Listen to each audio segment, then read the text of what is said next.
As Mark said, my name is Robert Tercek, and I've been a pioneer of digital media for 30 years, which is not quite as long as Mark has been a pioneer. You're kind of a hero to me, so it's fun to see you again.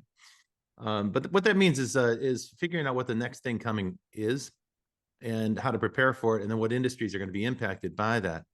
And for today, what I want to share with the audience is that we're on the brink of yet another digital transformation. And I don't think it's the one people are expecting, because most people expect that to be artificial intelligence. I'm going to talk about something somewhat different. And why I think it's important is that it has the potential to touch every factory, every roadway, every city, every airport, every seaport. The entire $50 trillion global supply chain can now be digitized. So that's why I think it's a gigantic opportunity. I'm excited to share that with you today.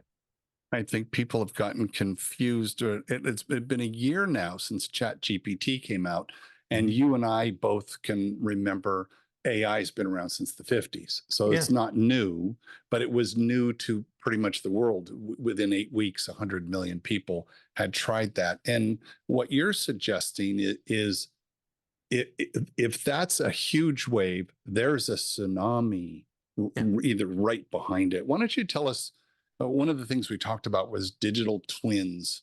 What do you mean by digital twin? Well, the term has been around for some time. I'm gonna try to break it down for the audience here, because you'll hear this term increasingly. I've noticed even the search volume for digital twins is going up.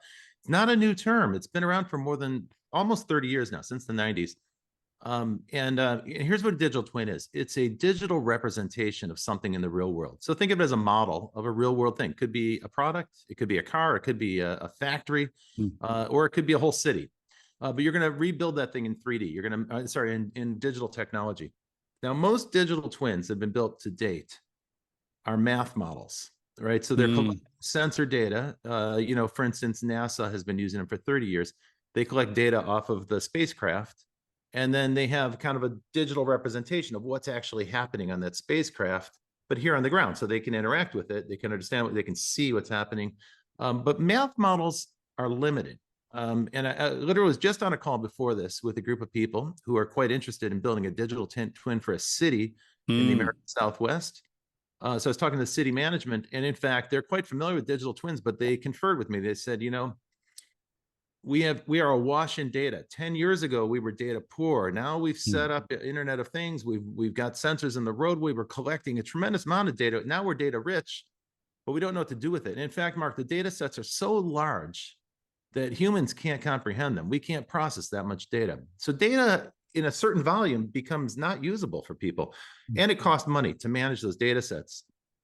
What I'm seeking to do is apply 3D technology, real-time 3D technology, so that we can visualize that data, because that's how humans understand the world, right? When you think about the world is filled with rich data. We see that every day. We walk around, but our brains have been adapted through millions of years of adaptation, evolution.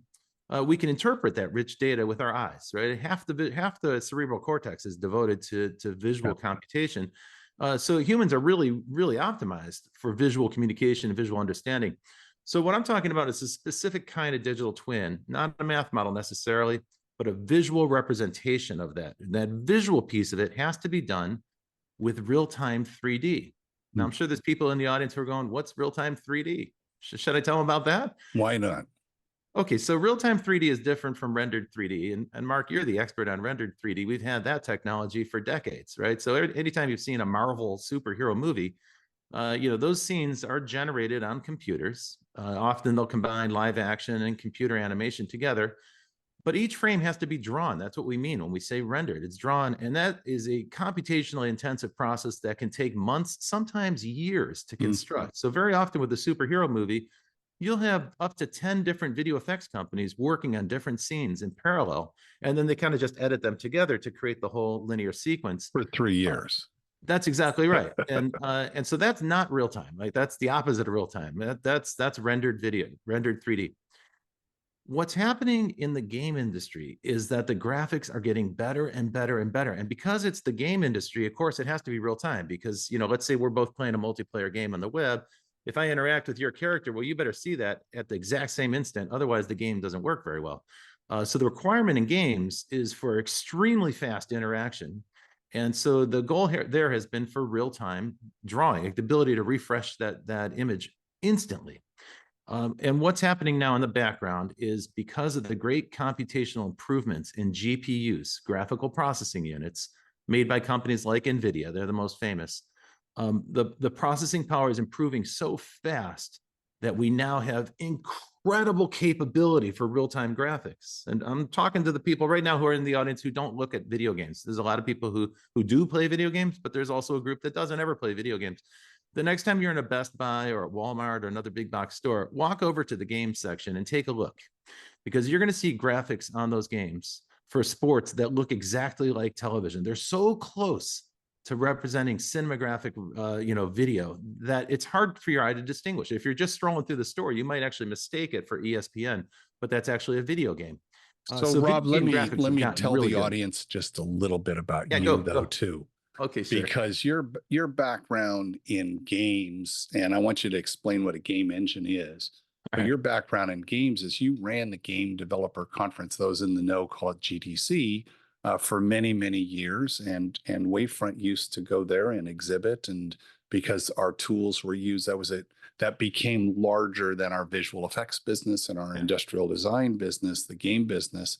And to your point, being able to see things so there's zero latency. That was my deal, was always latency. From the time I do a thing to the time I see a thing needs to be real time. So I just want the audience to know that when you started at GDC, what's happening now was the dream back then.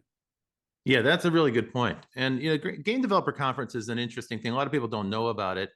It's kind of a gathering of game geeks, and pretty so it's understandable. Nerdy. Yeah. If you're not a game nerd, you're probably not going to go there. But what's cool about it is it's not a trade show in the classic sense. It's more educational, and it's modeled on SIGGRAPH, right? It's designed to share information. The motto there, when I served on the board at GDC, our motto was make better games. And our goal was to educate literally competitors so that next year's games are better than this year's games.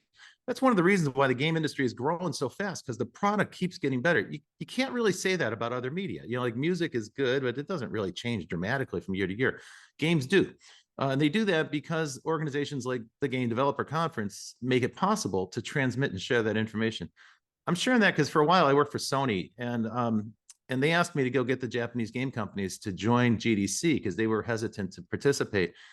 We spoke to a big Japanese game company, not Sony, and they said, Rob, you don't seem to understand our business very well because we're not in the habit of sharing proprietary information with our competitors. Right. And I said, I get it. I fully understand your business model. I said, but bear in mind, the reason our business is growing so fast is because you can come to GDC and see someone like, one of the game developers who built Quake, literally teaching 700 or 800 developers how to do ray tracing algorithms. And, here's 13 attempts that we did that did not work, and here's why they didn't work, but the 14th one did, and here is what it is. And he's giving the code to the audience, and you see people taking notes. So it's not a trade show. It's more like an educational thing. It's in that spirit, Mark, that I'm approaching this whole subject of building 3D digital twins. Here's my vision. I want to create 1 million jobs. Like, I still have another good 20 years in my career, and I want to create 1 million jobs before I'm done. And I want to create good jobs. I don't want to create call center jobs that are going to get replaced by an AI. I want to create jobs where the workers have agency in their career. And my view right now is, if you are a young person who has a desire to be in the computer industry, the software industry, focus on real-time 3D. It's growing at a rate that is like 30% a year. It's growing so fast. It's starting to permeate every industry. It's not limited to games, though games continue to grow. Games is still the fastest growing category of entertainment. It's now larger than motion pictures. It's larger than music. It's larger than just about every entertainment except television, and it's closing in on TV on a worldwide basis. Today, about 60% of people consider themselves gamers, which is a big change from just a few years back. That's largely due to the smartphone, because now you've got a game console in your pocket.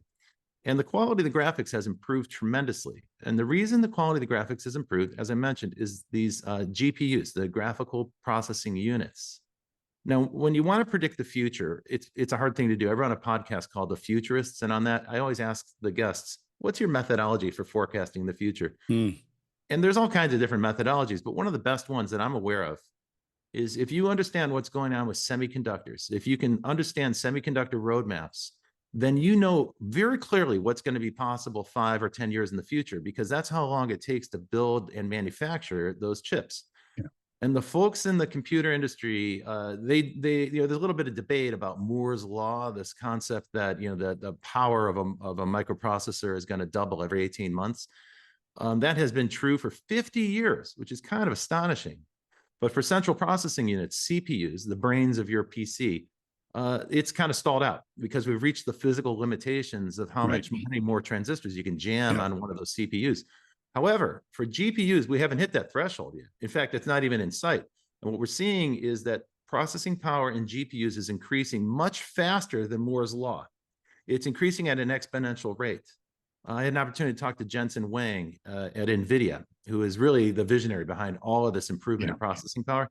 And he said, Rob, here's what I want you to think about. Think about having a laptop computer that's 1,000,000 times more powerful, because that's what you're going to have in 5 years. That's what you need to prepare for. So the things that I'm talking about today, this idea of visual twins or real-time 3D digital twins, they are computationally intensive, Mark. They require phenomenal computational power. But bear in mind, the cost of that power is going down on a curve. We can plot it. And so there becomes a price point where it's actually possible to render real-time 3D versions of the world around us. And that means we can start to digitize the global supply chain. We can digitize our transportation networks. We can start to make visual representations of how disease is transmitted in a community. We can start to visualize body processes like internal processes. We can start to use those tools to visualize new molecules, perhaps for, let's say, pharmaceutical discovery. The list of things goes on and on. The more things we can visualize, the more knowledge we're going to be able to have. And this whole process, if you're using a 3D digital twin, is collaborative and interactive, meaning that multiple people can participate, multiple people can join in, and that's powerful. And it's largely because we're leveraging a game engine. Now, let me tell you about a game engine, because you asked about that. The organization I work with is called Unity Technologies. I've got a partnership with them to extend their technology into the space. Unity is the leading 3D company in the world. They are the leading provider of real-time 3D tools. Most game companies use Unity tools in some fashion or another. They provide something on the order of 250 tools. So they've been around for about 15 years, a very successful company in the space. And they have many virtues for not just the game industry, but for extending into industry. A game engine is a tool that makes it faster to build a game, essentially. And so if you think about a game engine, it's an environment where a game developer can start to build a game without having to rewrite from scratch all the 3D modeling software, the ability to create scenes, the ability to switch scenes, the ability to import a character or an object, the ability to detect collisions. For folks who aren't familiar with games, this stuff is gnarly. It's hard. It's a lot of software to write. And in the old days, before there were game engines like Unity and Unreal, well, you had to rewrite it every time you shipped a game. And so, engineers got tired of writing the same code every single time, for a flame or something. Today, with Unity, you have libraries for everything I just described, and things like weather effects, sunlight. So what we can now do is we can use a game engine to create a model of a city that's highly lifelike. And it taps into real data that's coming from the Internet of Things. So if the city has sensors, most cities do have sensors in the roadways or sensors in the streetlights. You can collect that data now and you can do a visual representation, basically make a virtual twin of that city. And then you can say, well, let me see what it would look like at nighttime. Because it's the game engine, we can control day or night. Or we can say, show me what it looks like in the winter. We can control where the sun is relative to that scene. Because it's a game engine, you have that kind of fine level control. No other company making digital twins today has that level of capability. And Mark, this is so important at a time when cities and communities across the world are trying to understand what the impacts of climate change are going to be. Every organization I talk to is concerned about climate change, whether it's a private business or a city or state government. They're concerned about weather. They're concerned about water, either water levels rising or not having enough water, or sometimes floods. I was just on a call about flood management. They're also concerned about fire. They want to understand the potential fires. With a 3D digital twin, you can model all of that. You can create scenarios for every single one of those things. And in fact, these are being used around the world right now by firefighting forces for their ability to see what's happening in real time and then also predict the path of the fire. So, start to simulate future paths. I'm talking a lot. I'm throwing a bunch of stuff out there. Here, stop me if I'm going off the rails. All of this is it, I mean, this is a 15-hour show to cover everything, and we have a few minutes left. I don't know if you know this, but I coined the term the sensorverse.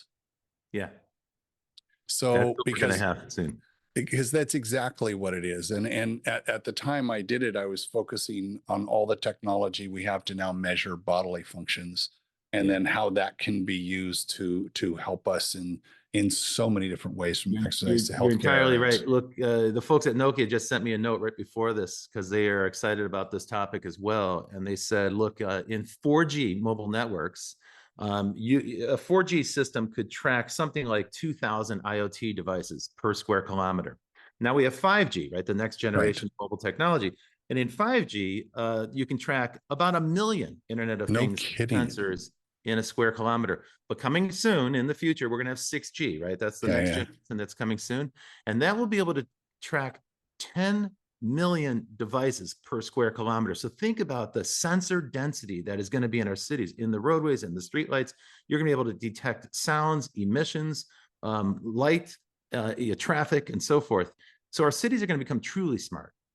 Truly smart. And for that, to manage that, to understand what's happening, to sort of have like a God's eye view of the whole thing, you're going to need a real-time digital twin. We need this because, frankly, we're running out of space. We can't continually expand our airports or our factories. We can't add new roadways. We're going to have to do more with the infrastructure we've got.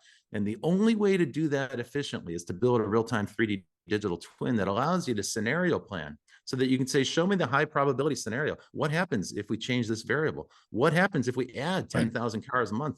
And you can start to see the impact of that. That's a really powerful tool. Rob, I feel like right now, you know, that metaphor they talk about, you open up the tent, you look inside and you went, oh my God, there's a whole world inside of here. I think what we've just done is kind of opened the tent. I want to let everyone know Rob is a really great follow on social media. He's prolific in you're so free with the information you're learning. As you're learning it, you're putting out. Rob, thank you so much for sharing with our TEDx audience. Happy to do it. Thank you, Mark.